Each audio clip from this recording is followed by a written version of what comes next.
Sisemzi mkhulu wezohatshe eAuckland Park siza nazo ngelimi lesindebele nanzi ezithutshileko. This is not a matter that we should not give attention to. It is a serious matter. It has to do with the security of our people. Umengameli Cyril Ramaphosa ukhulume ase-Brazil bona umkhosi ohlatshwe ngukomishonara wamapholisa KwaZulu-Natal uMkhwanazi ngobukhohlakali angekhe ulaliselwe amehlo. Comrade Mabuza embodied disciplined, humble and people-centered leadership. Unobhalazo Mbelele we-ANC ufikile mbalula uthi isekela lalokhu likamongameli lilimela iphumisela indima yalo kezepolitiki abaseleko abadobhe itewu baye phambili. Babaveli thina lapha eSouth Africa, when you talk of soccer of this country ngeke ungakhulumi babaveli. Undunankulu weMpumalanga uMandla Ndlovu ukhambe wayokulilela umndeni wesikhulu salokhu yasebhola uVeli Mahlangu oluflathelewe iphasi. We are just there like any other team as a contender. Yes, we are the defending champions, but we know each and every team that comes here has an ambition of winning it. Umbanduli wabanyana banyana uthi isiqhema sebanyana banyana sizimisele ukudlula isiqhemeni seGhana emidlalweni weWAFCON eMorocco.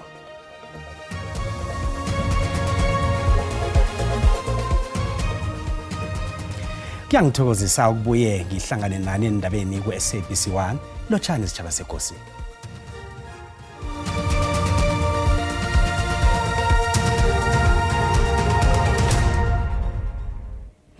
Umengameli Cyril Ramaphosa uthi iqalondanzi lakhe nakafika ekhethwapha abuya emhlanganweni weBRICS obanjwele eRio de Janeiro eBrazil kuqalana nendaba kakomishonara wamapholisa waKwaZulu-Natal uLieutenant General Mkhwanazi.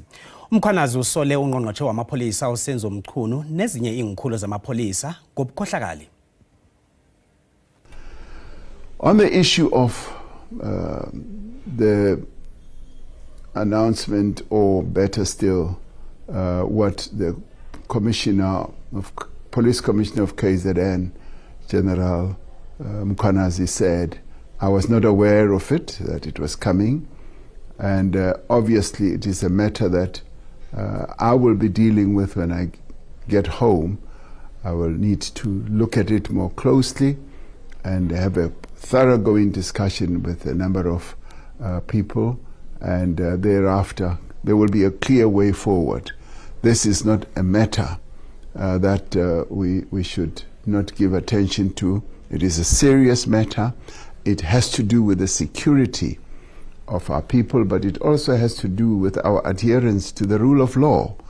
The police play a critical role in enhancing the rule of law, the safety of South Africans, and that those who have done wrong should be dealt with, and should be dealt with thoroughly in terms of our constitution and our laws. So this matter is going to be addressed. Kanti ke iyahluka imbono ngenkulumo kakomishonara wamapholisa waKwaZulu-Natal uLieutenant General Nhlanhla Mkhwanazi. Open the genie box bottle. I don't think that anybody can or will dismiss these things offhand. We have seen already the response from some ANC leaders pointing in the usual direction of cover-up.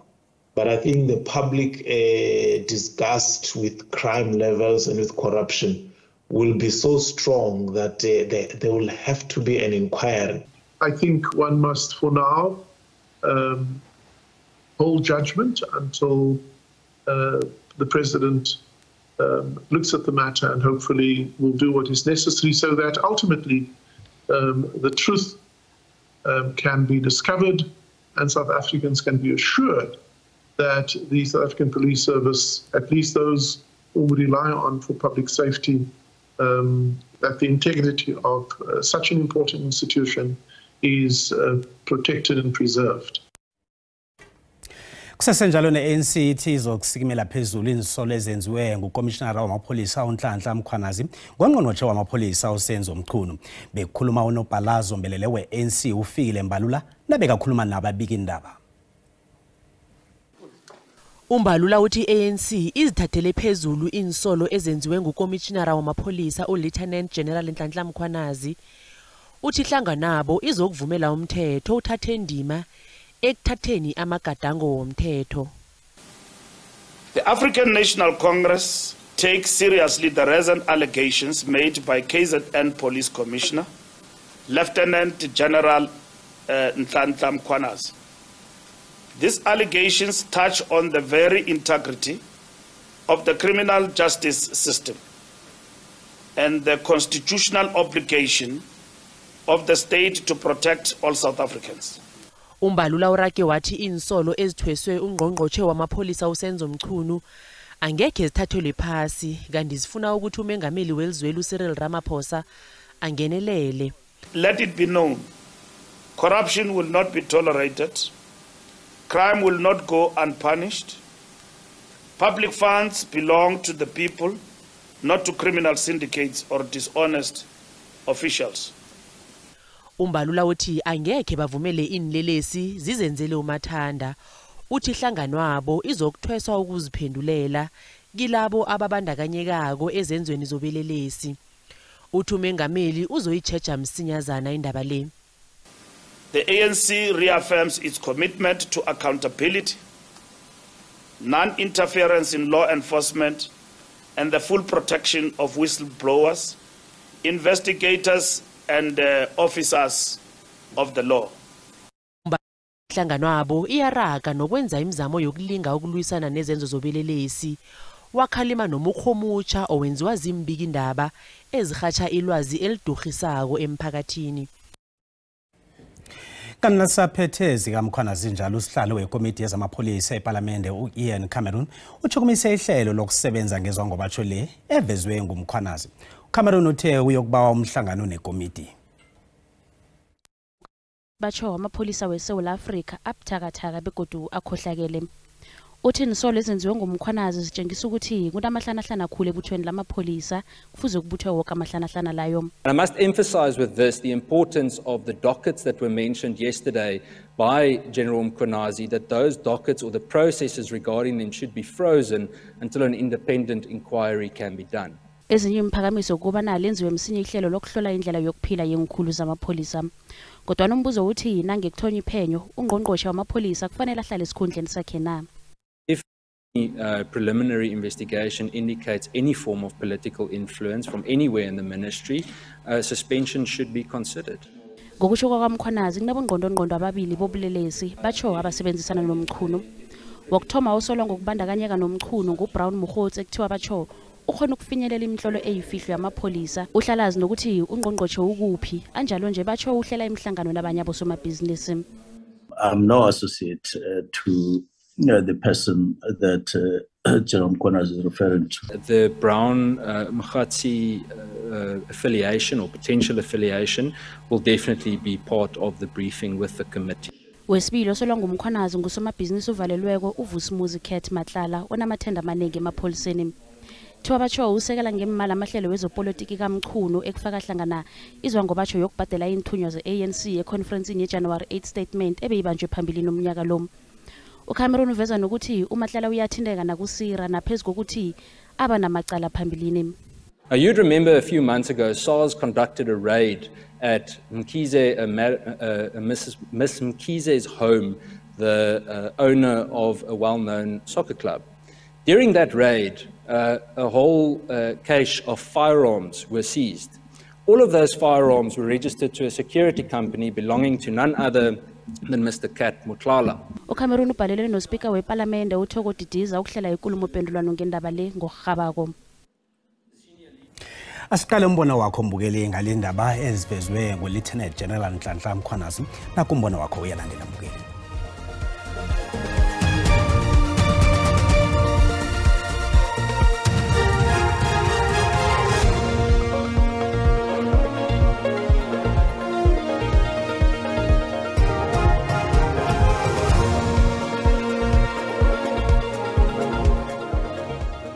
Ubaba uMkhwanazi uyasibonisa ukuthi not wonke amapolisa corrupt and futhi lento akayenzayo upromote more confidence kuma South Africans. Lo kaMkhwanazi makafundiswe isifundo ukuthi kuthiwe ngoku kusukela ngoku ungaswayi kwizinto ezibalulekileyo ngoba kaloku umosha iSouth Africa. Indoda le ngiyithulela ingwane uGeneral Mkhwanazi ngoba le ayenzileko wenza umberego omhle khulu. Laba bebafuna batshele ngaphambi kokuthi atshele i-media bebafuna ukumvimba, bebangamcotsha nofana bambulale. Ngicabanga ukuthi ke lapho eSouth Africa akekho umuntu ongaphezulu engalo yomthetho. Uma nangomaxa kunensolo asula kuzona zobugebengu kuzomele sinaye ke sesele umthetho sibone ukuthi ngempela umthetho uyasebenza futhi awukhethi balala muntu. Upresident ufuna adile nominister uSenzo Mchunu ngendlela efanele. Ithemba sesibeka kumongameli wecountry. Umbononge umbukeli SABC ayizukuthweswa umlando wokuziphendulela ngombono wombukeli.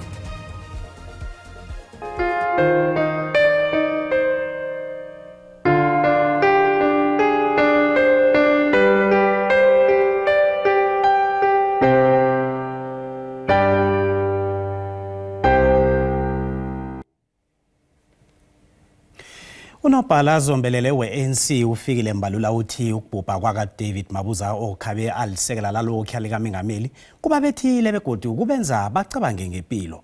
uMabuza ubhubhe ngeveke epheleleko ngelesine ngemva kokugula isikhathi esifitshane. Ihlangano ye-ANC ihlathulula ubuholi bakaMabuza njengalobo egade bungana ngenkulumo eziningi kodwa nomsebenzi biwenza. Umbalula utsho lokho nakakhuluma nembiki indaba eJohannesburg namhlanje. Comrade Mabuza embodied disciplined, humble and people-centered leadership. A son of the soil, born of rural hardship, he never detached himself from the lived realities of ordinary South Africans. His leadership was quiet but effective, grounded in the ethos of care, dialogue and delivery. Nemsebenzi uMabuza ayenze ngaphetsheya kwamalwandle ivelile njengomana sekazile kubuyisa emkhulu nje. uMabuza uzokukhunjula ngendima elimako ekufuneni ukuletha ukuthula eSewula eSudan. uMabuza wabekwa nguMengameli Ramaphosa njengesithunywa esikhethekileko eJuba. uMabuza wakhulumisana nabosopolitiki, amalunga wenithunywa zecorps nabanye ekufuneni ukuletha ukuthula. Our internally displaced and refugees in terms of relief by food items and non-food items, and is making further pledges to help us in finalizing the last steps before we can form the revitalize the government before the end of 100 days. So this has been a very good day and it's laying a foundation for other countries to follow suit. uMabuza uzokungcwatshwa ngomgqibelo ngomngcwabo womengameli wesigaba sesibili. Nasizwe lezi zakwaMabuza nakwamahlangu isangena ngobuningi imlayezo yokuchiriya umndeni kaMakekere walokhu yake zokuphatha emidlalweni yebhola eragwa kweSouth Africa uVeli Mahlangu. uMahlangu ubhubhe ngeveke epheleleko ngelesine abhubhela kwakhe kwaMhlanga eMpumalanga ngemva kokugula isikhatshana. uMahlanga kuhambe angusihlalo wesiqhama sebholo iWitbank Aces wabana ngungqongqoshe wezemali nomnotho embusweni walokhu wesabelo sakwaNdebele begodu ubelilunga lebandla eliphetheko kwaSAFA. Undunankulu weMpumalanga uMandla Dlovu uqalise inyawo emkhayeni wakamgwezani kwaMahlangu ayokulilela umndeni. Semkhayeni wakwaMahlangu kwaMgwezani koSosibozi likhaya lisele nenkumbulo ezihle zodwa ezithiwe ligwezane uMahlanga akhunjulwa ngazo khulukhulu emidlalweni webhola eragwako nepolitiki nesabelweni sakwaNdebele.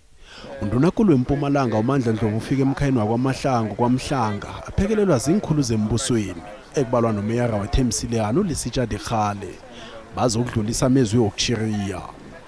uNdlovu uthi angeze wakhuluma ngomlando webhola eSouth Africa ungakhulumi ngekutani efana nobaba uVeli Mahlangu ekhaba ngosihlalo wesiqhema seWitbank Aces.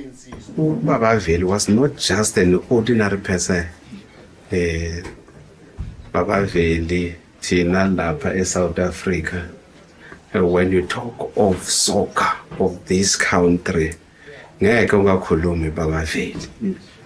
Baba Veli ngikhumbula kahle Black Aces amaZion nabafundisi lapha amo extension amo Simkhari bahlala khona la bazuka nexishweni khona la Ben Hunduntu ba Junior Ngobe khona la si primary my man hey badlala bhola kanjani. I still remember 1981. Abanye bamkhumbula nangendima ayilima ke politikini yeSouth Africa. Khulukhulu embusweni walokho wesabelo sakwaNdebele. Ubabuveli uberegile ngokwakha ihlangano yebhola isizwe sekhaya uzamile ukuthi asithuthukise. Ngiyakhumbula ukuthi thina siyisindawo ye-Progressive Party nasithoma sisebenze kwaNdebele babuveli bebane kade bakhona mara akakhenge sabona ngelihlo lodwa nabo ngoba nabo beyasengcenyeni ethize sasizimisele ukuthuthukisa kwaNdebele. Zani athasalindela amezwavela ngehlangothini lehlangano yengamela ibhola eSouth Africa iSAFA lapho uMahlanga asebenze khona kezokuphatha begoda alilunga lebandla eliphetheke ehlanganweni le. Simazi, I'm more of a football person than anything else, but the church and the ANC government have been the people that have literally visited us up to this far. Sisalindele from the football side. Umndeni uqinisekisa ukuthi uyokubulunga ngomgqibelo siya kuye lo ikonzo yomngcwabo yokubanjelwe Solomon Mahlangu Stadium kwaMhlange eMpumalanga yokthoma ngesimbi yobunane ekseni. Nasibuya entolo. When a municipality is unable to account, we will not release the following tranche. Ungqongqoshe wezombuso ohlanganyela namasiko uvele enkosini Hlabisa uthi abomasipalata abalise ukusebenzisa abudlabha imali yokusiza nakuvele ihlekelele.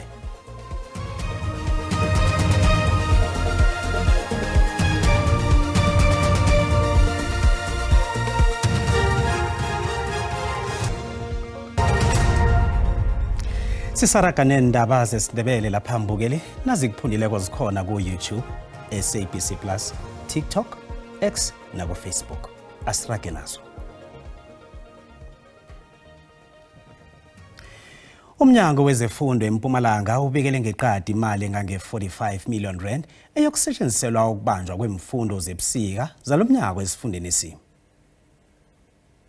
Kubanjwe ikhempu yabafundi bakaMatric elungiselela ukuhlolwa kwenhlahlubo zokuphela komnyaka. Maziko alikhulu nekhomba asungulweko endaweni ezihlukeneke esifundeni esi ayokusiza abafundi abangaphezulu kwe-23,000. Injongo yalama classes ukuphakamisa lizinga lekuphasa labantwana liye ku-90% njengoba besishita ekuqaleni kweminyaka ukuthi sifuna ukuya ku-90% as a province. Abafundi abayokuya kulezi mfundo zobusika bathi ihlelweli liyokusiza abafundi ukuthi basebenze kuhle ekupheleni komnyaka lo. Ma subject ling strugglisha ukuwo life sciences, mathematics into achieve after these classes. The teachers that are here for the winter classes are helping us a lot. Ababelethi nomphakathi bakhonjelwa bona bakhuthaza abafundi aba. Funa ngalesikhathi lesimzala asinikeze isikhathi yafundisa ingane nengane izinike isikhathi kanjalo ihlale emabhokweni. Ukubanjwa kwemfundezi kuyokuphela mhla amalanga li-18 ekupheleni kwamaholiday kaMgwengweni. Ungqongqoshe wezombuso ohlanganyela namasiko uvele enkosini Hlabisa uthi abomasipalata abaningi baragela phambili nokusebenzisa abudlabha imali yokusiza nakuvele ihlekelele. Uhlabisa uthi kunokuthi imali le isetshenziswe ukusiza nakuvele ihlekelele isetshenziselwa ukubhadela imiholo nokusebenza kwamasipalata ababogabogako. Ibalelwa ku-6.3 billion yamaranda imali enikelwa abomasipalata ukusiza nabavelelwe ihlekelele ngomgwengweni. Kanti iCOGTA izokunikela nge-1.2 billion yamaranda phakathi kwakavela abahlinzi noRhoboyi. EMpumalanga Kapa kubhubha abantu abali-103, KwaZulu Natal ibhubha abathathu, kanti eNtshonalanga Kapa kubhubhe munye. Ungqongqoshe uHlabisa ukhombe ngomuna abomasipalata ababhalelwa kuveza ukuthi bayisebenzise njani imali babelwe yona. Uthi abasazokwabelwa imali yokusiza nakuvele ihlekelele. Is unable to account, we will not release the following tranche.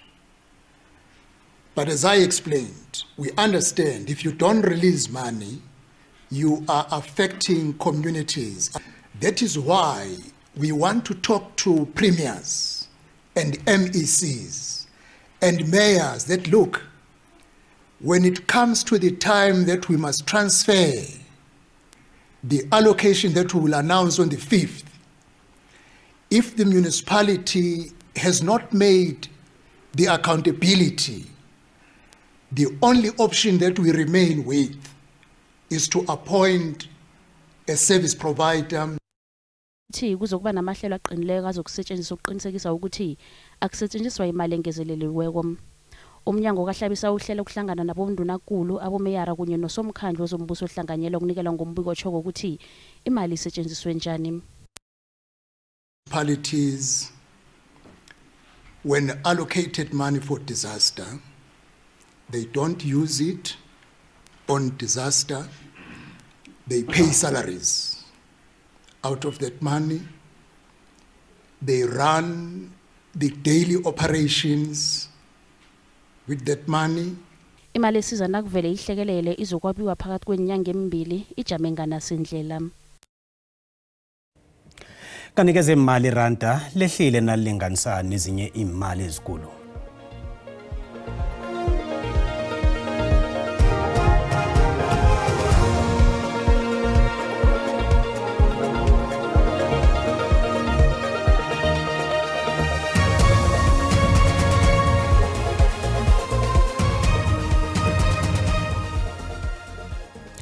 Kezemidlalo kusele imizuzu embalwa ngaphambi kokuthoma komdlalo weAFCON phakathi kweBanyana neGhana eMorocco.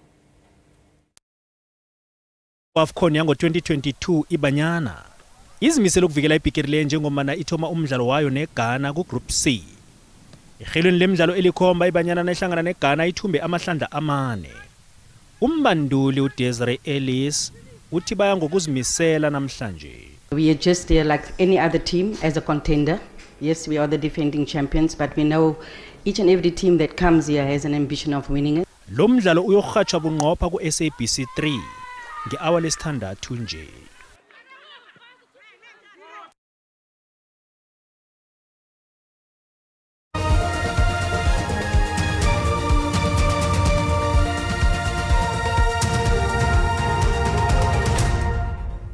Sibafisela ichudu iBanyana lothana ekhaya ngomvulo sibona lapha ke livale ngamafu kusuka ngapha ngeJingalanga yenarha uchinge lapha eSewula bogceberha kufika ngale ke ngabodeben kanike akhona amathuba wezulu nge30% ngilezi ndawo zangapha ngeKZN kuthi nalapha ke endaweni zempumalanga ezinye nalapha ke ngephulukwane silibona amathuba wezulu nge30%. Kusasa ke kubonakala ikungu endaweni ezinengi khulukhulu ke ezingegwini kanike amathuba we30% lawa ayabonakala esifundeni sempumalanga nakezinye indawo zangaleke ngephulukwane sabona ke kodwa nakhona ukuthi kunekhonakalo yokuthi ngaba nekungu abantu batsheje khulukhulu ekseni nabachayela kusekusuthuka ukwazi ukubona ukuthi kanjani amazinga ukuchisa sithoma ngapha ngeGauteng kusesemakhaza imini yonke nekuseni nebusuku bathani nifuthumele ngaleke ngesifundeni sangeLimpopo nakhona kumakhaza kulapha ke emsina la kufuthumele khona iliphalale nePhalaburu azipholile phulukwane ke imakhaza khudlwana eMpumalanga nayo njengendawo eziningi kumakhaza khulukhulu lapha eMelo eStandard 10 kumakhaza bomhlanga kwaGafontein vezubuhle esikhukhuza sipholile ngemva kwamadina nge22 iKwaZulu Natal ke leya ke nayo kokustart kumakhaza kukhulu imini nobusuku nekuseni kuthi ke zinge indawo njengalapha eRichards Bay liphole ngemva kwamadina kodwa na indawo eziningi abantu abambathe bafuthumele nangaleke ngeMpumalanga Kapa yenimbathe nifuthumele ngemva kwamadina kungcono lapha eMthatha neGqeberha nge22 kodwa nebusuku nekuseni kumakhaza kla iJingalanga Kapa nayo ke njengendawo zangeSewula Africa naso ke isifunda simakhaza kulapha eFredendal neThen William ngakungcono iNorthern Cape imakhaza nayo njengendawo zonke ange 13 ngemva kwamadina eSutherland ekseni nebusuku nge-4 isifunda sonke simakhaza lapha ke eFreystata nakhona ke kumakhaza njengendawo zonke zeSewula Africa abantu bambathe bafuthumele kokugcina siqalela lapha ke iTlhagwini Jingalanga nayo njengeSewula Africa yonke kumakhaza sibona negodu ngesikhathi esilandelako dido.